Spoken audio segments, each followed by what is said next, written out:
Kovai racecourse பகுதியில் உள்ள தெற்கு வட்டாட்சியர் அலுவலகம் அருகில் கோவை மாவட்ட அதிமுக மகளிரணி சார்பில் கல்லூரி மாணவி பலாத்காரம் செய்யப்பட்ட சம்பவத்தை கண்டித்தும் சட்டம் ஒழுங்கு சீர்கேட்டை கண்டித்தும் கண்டன ஆர்ப்பாட்டம் நடந்தது.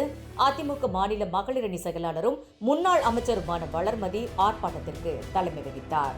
இன்றைய தினம் பாதிக்கப்பட்ட கல்லூரி மாணவிக்கு நீதி கேட்டு இங்கே கோவை மாவட்ட மகளிர் அணியின் சார்பிலே ஒரு மிகப்பெரிய ஆர்ப்பாட்டம் நாங்கள் நடத்தி இருக்கிறோம். அந்த சம்பவங்களை பற்றி நாங்கள் எல்லாம் தொலைக்காட்சியிலே நீங்கள் எல்லாம் தெரிவித்த செய்திகளை நாங்கள் அறிந்தோம். ஆனால் பத்திரிகைகளில் வருகிற போது சில நேரங்களில் வேறு செய்திகள் வருகிறது. பாதிக்கப்பட்ட மாணவி கல்லூரியிலே படிக்கிற மாணவி கோவையிலே மிக முக்கியமான பகுதி விமான நிலைய பகுதி. பல மாநிலங்கள் இல்லை வெளிநாட்டிலேருந்து வரக்கூடிய விருந்தினர்கள்லாம் வரக்கூடிய இடம்.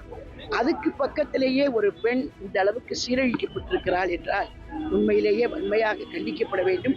உண்மை குற்றவாளிகள் கண்டுபிடித்து நடவடிக்கை கடுமையான தண்டனை வழங்க வேண்டும் என்பதுதான் அண்ணன் எடப்பாடியார் அவர்களின் வேண்டுகோள்.